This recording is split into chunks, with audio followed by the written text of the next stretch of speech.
혈관 건강에 도움을 준다는 오메가3가 풍부하게 들어있는 황금식품이 있다는데 이 황금식품으로 부자가 된 농부가 있다고? 부자 농부를 찾아 경북 예천으로 향한 제작진. 예천은 우수한 품질의 농산물이 많이 생산되는 지역인데 그 중에서도 예천쌀은 임금님께 진상했을 정도로 뛰어난 밥맛을 자랑한다고 하니 황금빛으로 물든 이 벼가 황금식품이 아닐까? 안녕하세요. 예, 안녕하세요. 네, 저희 한국농업방송에서 나왔는데요. 네. 여기 예천에 예. 황금식품으로 부자가 된 농부가 있다고 해서 왔거든요. 네네. 혹시 이 벼로 부자 되신 분인가요? 저는 아니고요. 요거는 우리 유기농 그냥 무농약 나락이고요. 그리고 황금식품으로 그 돈 버시면 다른 곳에 있으니까 그쪽을 한번 찾아가 보세요. 어디로 가야 돼요? 이쪽으로 쭉 넘어가면 있어요. 마을 주민의 안내에 따라 찾아온 곳. 막바지 수확 작업이 한창이었는데 안녕하세요. 네. 저희 한국농업방송에서 나왔는데요. 저희 황금식품으로 네. 부자 된 농부가 있다고 찾아왔는데 혹시 맞으신가요? 예, 예, 전데요. 황금식품 부자 농부를 찾았다. 뭐가 황금식품이에요? 지금 제가 이거 들고 있는 게 이게 항공식품입니다. 한창 수확 중이던 이것이 바로 황금식품이라는데 아니 이게 뭔데요? 이게 왜 황금식품이에요?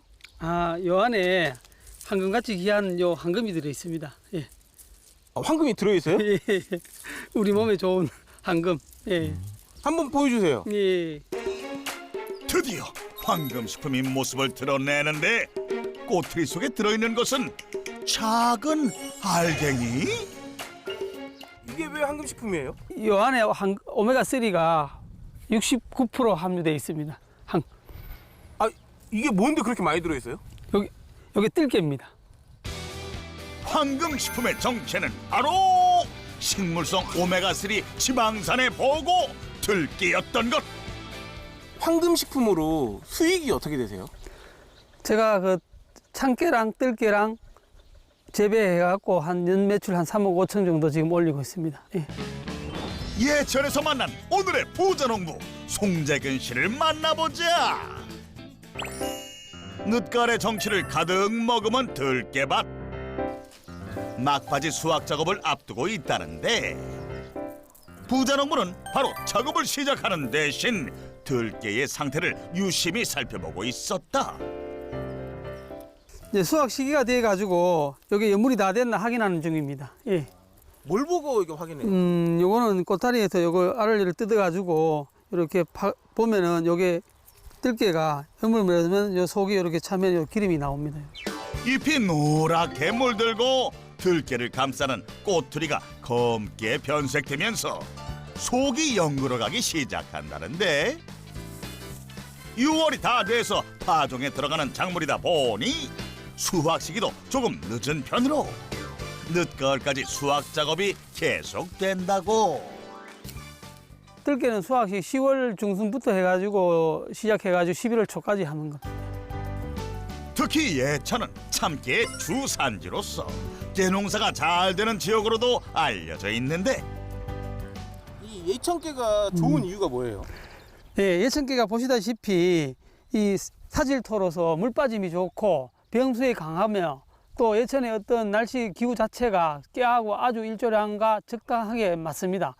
그렇게 천혜의 자연을 갖추다 보니 예천 참깨가 아주 유명한 것 같습니다. 예. 이 때문에 부자 농부 역시 부모님의 뒤를 이어 예천에서 참깨와 들깨 농사를 함께 짓고 있다고. 평생 깨와 함께 해온 것이다. 참깨랑 들깨랑은 뭐가 좀 달라요? 참깨랑 뜰깨랑은 다른데요. 제가 뜰깨 농사도 많이 지었지만은 원래 참깨 농사를 많이 지었습니다. 제가 오늘 그 참깨 올 수확한 깻단을 직접 한번 보여드릴게요. 예. 들깨밭 바로 옆이 참깨밭으로 수확을 끝낸 깻단이 남아 있었는데 이게 바로 원래 제가 지은 참깨단입니다. 참깨와 들깨는 생김새만 봐도 그 차이를 알 수 있는데 깨 꼬투리의 모양이 확연히 다르다. 영양 성분에 있어서도 참깨는 항산화 물질인 세사민이, 들깨는 오메가3 지방산이 풍부하게 들어있다.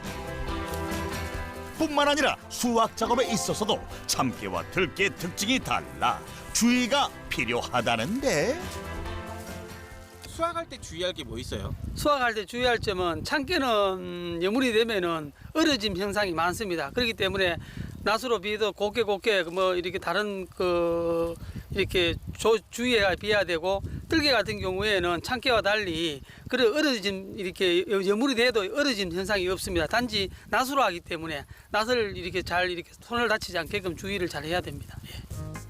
참깨에 비해 키도 작고 꼬투리의 연밈도 단단해 들깨 수확은 비교적 수월한 편이라는데, 하지만 들깨 역시 모든 작업을 사람이 해야 하는 만큼 힘이 든 건 마찬가지다.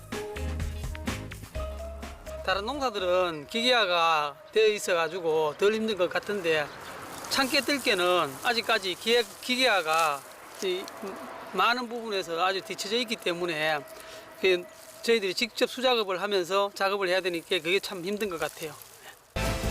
부자농부의 성공 비법 첫 번째, 농사의 기본은 정성과 기다림이다. 다양한 수확기가 개발되어 있지만 깨는 일일이 사람의 손으로 베어야 하는 상황.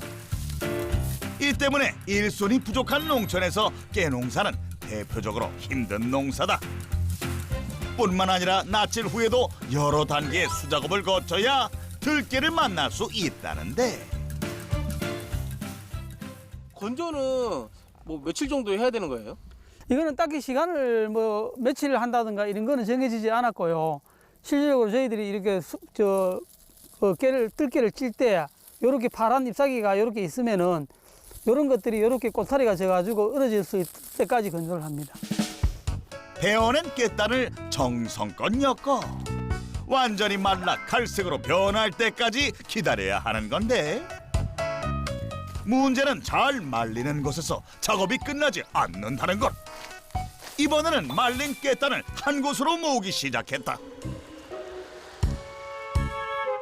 그리고는 뭔가를 들고 깨단을 향해 다가오는 부자농부를 발견할 수 있었는데, 아니 저건 대표님, 지금 들고 오신 거 뭐예요? 예, 이게 도리깨입니다. 아이고, 근데 제가 알던 도리깨는 이렇게 안 생겼는데? 전번에 나무로 알고 계시죠? 네. 요즘은 최신식으로 나온 도리깨입니다. 아, 이게 최신식 도리깨예요? 예. 기계는 아니지만 최신식 맞습니다. 이게 진짜 잘 털려요? 잘 털립니다. 최신식 도리깨인 만큼 나무 도리깨에 비해 가볍고 탄력적이라 비교적 효율적인 타작이 가능하다는데, 그 옛날에는 모든 이렇게 농가들이 농사를 지을 때 이 도리깨로 보리타작, 벼, 뭐 수수 이런 걸 다 이 도리깨로 다 저희들이 탈곡을 했습니다. 많은 부분 기계화가 진행됐지만 깨 타작 작업은 여전히 수작업으로 이루어지고 있었다. 정성 어린 손길과 기다림이 더해져야 겨우 만날 수 있는 귀한 들깨인 것이다. 이 수확량은 어느 정도 돼요? 저 같은 경우는 원래 참깨가 2,000평, 들깨가 500평인데 참깨 같은 경우에는 2,000평에 한 700kg 정도 수확을 했고요. 들깨 같은 경우에는 한 500평에 160kg 정도 했습니다. 예. 힘겨운 들깨 수확 작업을 마치고 어디론가 향하는 부자농부. 수확해온 귀한 들깨를 자루에 옮겨 담아 보관을 했던 건데, 그런데 슬쩍 엿본 저장 창고 속 깨자루의 양이 엄청나다. 들깨를 왜 여기에 두시는 거예요? 들깨는 또 이 원물을 잘 또 저장고에 보관해야 되니까 들깨 저장고로서 지금 저장고에 들어와야 됩니다. 예. 들깨가 엄청 많은데 이거 다 대표님이 수확하신 거예요? 아니요, 저는 한 160kg 정도밖에 안 되고 이거는 전부 저희 인근 농가에서 다 수매한 들깨입니다. 직접 농사를 지을 뿐 아니라 이웃 농가의 들깨도 수매하고 있다는데, 그래서인지 들깨 수확철을 맞아 하루에도 몇 번씩 수매를 위한 발길이 이어지고 있었다. 수매하는 기준이 뭐예요? 수매하는 기준이 육안으로 봤을 때 또 색상, 그리고 또 결실이 잘 됐나, 그리고 얼마만큼 선별을 잘 해왔나, 이런 기준으로 보고 있습니다. 예. 한번 달아보겠습니다. 피 떨고 10kg. 예, 한번 맞아요. 예.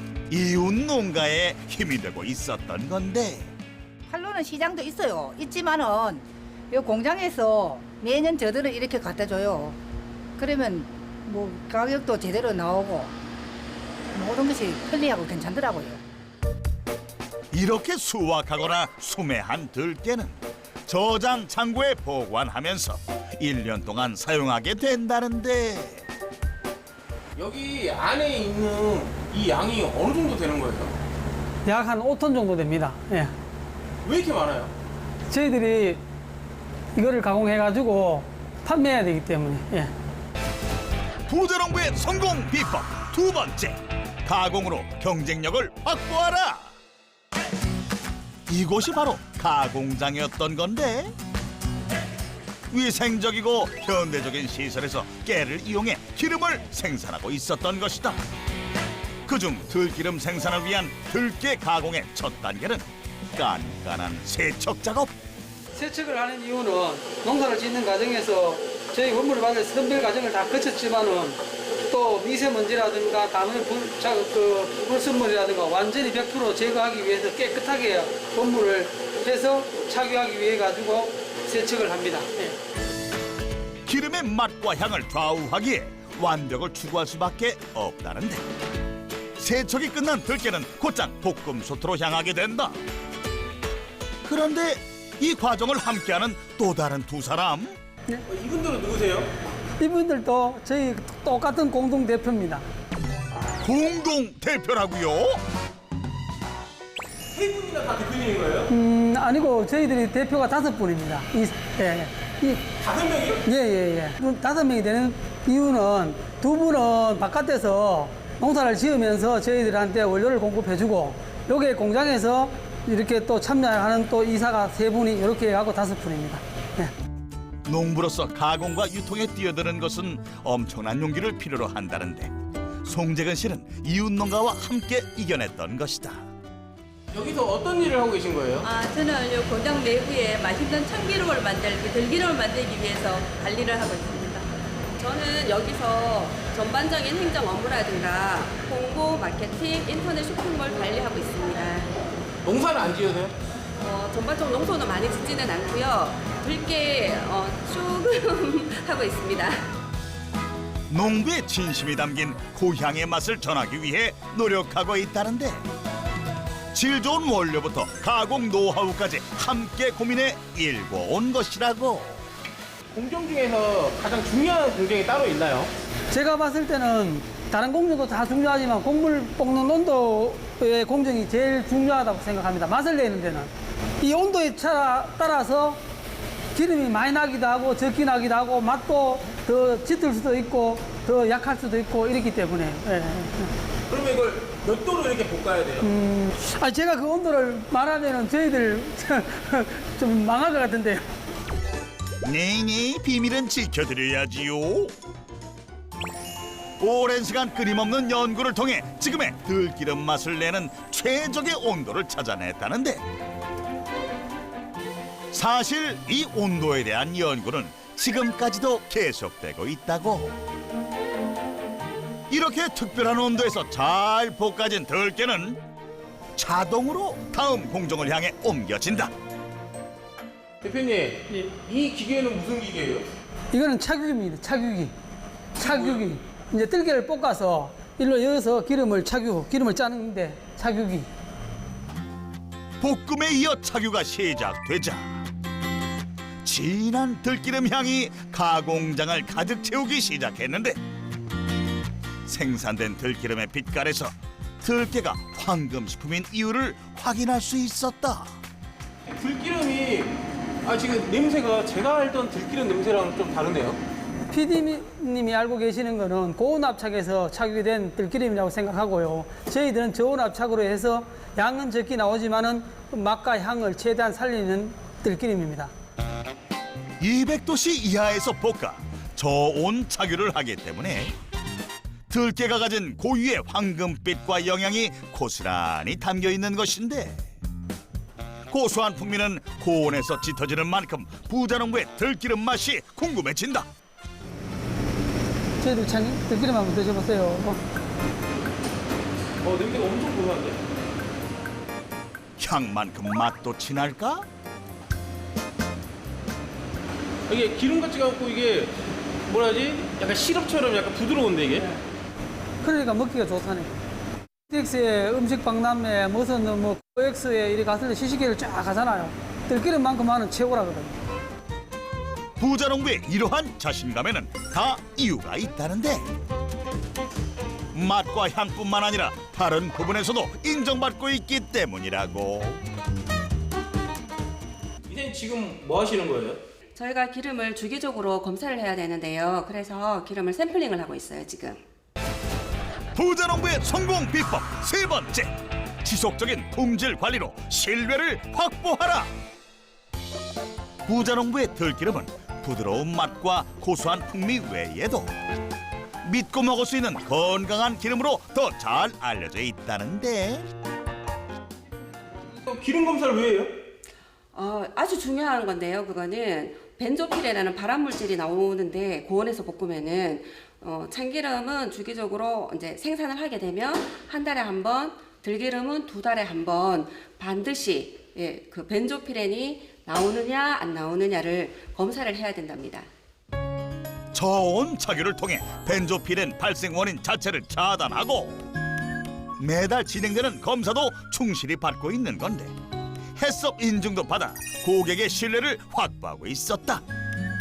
뿐만 아니라 더 맛있는 들기름 생산을 위해 하루도 거르지 않고 맛을 보며 연구하고 있다는데 맛있는 들기름을 만들기 위해서 어떤 노력을 하고 계세요? 저희들은 이제 세척은 물론 볶음 공정에서 많은 이렇게 시간을 투자합니다. 그리고 거기에 대한 어떤 세밀한 조사, 온도에 대한 변화 이런 걸 해갖고 늘 짤 때마다 기름 맛을 테스트하고 그 기름의 온도에 어떤 맛이는가 기록과 그걸 하면서 다른 데와 차별을 하게 되겠들 기름 맛을 내기 위한 무한한 노력을 하고 있습니다. 많이 보고 많이 테스트를 하고 있습니다. 그러면 엄청 많이 드셔보셨겠네요. 예. 얼마나 드셔보셨어요? 그 매일 하루에 아침 저녁으로 이거 매일 먹습니다. 들기름을. 예. 이거 매일 드셨으면 네. 딱 냄새만 맡아도 아시겠네요. 알아요. 저희 들기름을 냄새 맡아도 알아요. 예. 매일 아침 저녁으로 먹어보니까. 예. 그래서 준비했습니다. 부자농부의 도전! 첫 번째 미션은 맛을 보지 않고 오직 향만으로 부자농부의 들기름을 찾는 것인데 이제 부자농부 도전할 건데 네. 성공할 수 있을까요? 성공할 수 있도록 최선을 다하겠습니다. 지금 앞에 들기름 네. 3개가 있어요. 예. 이 3개에서 부자농부의 들기름을 찾아보세요. 세 가지 들기름은 모두 타사의 제품. 부자농부의 들기름이 없다라는 것을 맞춰야 하는데 첫 번째 들기름 향 맡아보겠습니다. 도전이 시작되자 더욱 긴장한 부자농부. 두 번째 가겠습니다. 코끝의 모든 감각을 집중시키는데 세 번째 가겠습니다. 과연 그의 선택은 어디로 향할 것인가? 대표님, 이 네. 중에서 부자농부의 들기름은 어떤 건가요? 잠깐만. 승아 씨가 5초 드릴게요. 5, 4, 3, 2. 두 번째. 에헤이! 이유가 있을까요? 두 번째 게 제가 늘 담는 접하는 들기름 향인 것 같아가지고. 안대에 벗어주세요. 색 보니까 우리 거 맞는 것 같은데. 저기요 틀리셨거든요. 사실은 이 안에 부자농부의 들기름은 없어요. 부자농부의 들기름은 없어요. 네, 그렇습니다. PD한테 속으셨어요? 실패하셨는데 한 번 더 도전해 보실래요? 네, 너무 아쉬운 것 같아요. 이렇게 포기하기는 조금 그렇고 우리 사업을 위해서 다시 한번 기회 주십시오, 피디님. 두 번째 미션. 부자농부의 참기름에 각각 다른 들기름을 섞어 보았는데 찾을 수 있을까? 첫 번째 거 드셔보세요. 참기름과 들기름이 섞인 만큼 더 확 높아진 난이도. 두 번째 거 드셔보세요. 맛을 볼 수 있게 된 만큼 정답에 다가갈 수 있을까? 네, 세 번째 거 드셔보세요. 드디어 마지막 시식이 끝나고 어떤 게 대표님 것 같으세요? 저는 처음에는 이번이 저희 참기름 맛이 좀 강하게 나는 것 같은데. 안대 벗어보세요. 걱정되는. 드셨어요. 맛있는 게 달라요, 진짜. 성공하셨네요. 기분이 어떠세요? 아우, 짱이죠. 당신의 자부심 인정합니다. 부자농부의 도전이 끝나고 착유가 마무리된 들기름을 정제 후 병에 담는 작업이 진행됐는데 주문량에 맞춰 그때그때 신선한 기름을 생산해 유통하고 있다고. 깨를 기름으로 가공해서 예. 통한 수익이 총 어느 정도 되세요? 저희들이 같은 경우에 지난해를 기준하면 참깨를 10톤 그리고 들깨 10톤 이렇게 가공을 해가지고 연간 한 3억 5천 정도 수익을 올리고 있습니다. 들깨와 참깨를 기름으로 가공해 연간 3억 5천만 원가량의 매출을 올리고 있었다. 그렇다면 송재근 씨가 깨농사를 지어 기름을 생산하기 시작한 이유는 무엇일까? 예로부터 예천이 참깨 주산지로 그 명성이 참 유명했는데 제가 어렸을 때부터 부모님이 참깨 농사를 지어왔는데 그걸 볼 때마다 소득 창출이 안 돼서 가장 가슴 아팠습니다. 기계화가 불가능해 너무나 힘들게 참깨 주산지의 명맥을 이어오고 있었지만 그 명성은 시간이 갈수록 희미해져만 갔다는데 우리가 직접 농사도 짓고 또 이웃 농가와 협력해서 여기 좋은 참깨를 재배해 가지고 엄마 같은 마음으로 기름을 짜서 소비자들한테 한 공급도 하고 예천 참깨 좋은 걸 우수성을 알리는데 한 일조해 보겠다라고 해갖고 7농가가 모여서 영농조합 법인을 만들었습니다. 농부가 직접 나서야 할 때라고 생각했던 건데 밤낮 없는 연구와 노력에 건강하고 맛있는 기름은 생산하게 됐지만 문제는 따로 있었다. 농사 짓는 데는 각자가 그 노하우가 있어가지고 그 생산은 좀 잘 했는데 유통하는 과정, 판매하는 과정, 어떻게 팔로가 제일 힘들었는 것 같아요. 그래서 늦게까지 불이 꺼지지 않는 이곳. 오늘도 중요한 업무가 남아있다는데 그런데 요리를 한다? 지금 저녁 준비하시는 거예요? 아니에요. 들깨는 기름으로만 지금 생산되는 중이라서 너무 간소해서 다 탄일품이 돼서 아주 이 들깨를 이용한 뭐 죽이라든가 아니면 들깨 뭐 떡국이라든가 칼국수 뭐 여러 가지로 다양하게 지금 만들어 보려고 연구하는 중입니다. 현재 판매되고 있는 상품은 들기름과 참기름 그리고 통깨 정도인데 수출까지 성공하며 많은 사랑을 받고 있는 것은 사실이지만 예천 참깨와 들깨의 우수성을 더 널리 알리기 위해서는 활용 레시피가 다양해야 한다고 생각했던 것. 트렌드에 맞는 건강한 레시피 개발과 상품 개발을 위해 끊임없이 도전하고 있었다. 좀 더 구수한 맛이 느껴져요. 근데 참기름으로 해도 되게 맛있거든요. 저는 집에서 해도. 네, 오늘 연구 컨셉은 참기름, 들기름 베이스 소스를 가지고 저희가 그냥 웰빙 시대에 맞게끔 샐러드에 뿌려서 먹어보는 거였고요. 그리고 하나는 들깨를 갈아가지고 또 국에 넣어가지고 먹어봤더니 참 맛이 구수하다는 거를 느꼈어요. 그래서 앞으로도 이런 상품을 가지고 출시를 해도 괜찮겠다는 생각이 들어요. 농부의 열정과 도전으로 다양한 상품이 탄생할 예정이다. 다음 날 다시 찾은 부자농부의 농장. 오늘도 가공장에서 송재근 씨를 만날 수 있었는데 어제와 달리 세척한 깨를 자루에 담고 있는 모습. 아침부터 뭐 하시는 거예요? 세척한 들깨를 탈수하려고 지금 준비 중입니다. 들깨를 탈수한다고요? 깐깐하게 세척한 들깨에 오염물질이 섞이지 않도록 잠시도 지체하지 않고 볶음솥으로 옮겼던 어제와 달리 탈수 작업을 통해 들깨를 적시고 있던 수분을 빼냈는데 탈수 후에도 볶음솥이 아닌 다른 기계로 향하는 부자농부. 국 끓는 데다가 부어야 되는 거 아니에요? 어제는 피디님 보시는 거 그거는 볶음 들기름 볶아서 열을 가해가지고 기름을 내는 들기름이고 요거는 건조를 해가지고 내는 생들기름입니다. 생들기름은 들깨를 100도씨 이하의 온도로 건조해 익히지 않는 것이 핵심인데 3단계에 걸친 세밀한 온도 제어 기술로 생기름이지만 부드럽고 고소한 들기름을 생산하고 있었다.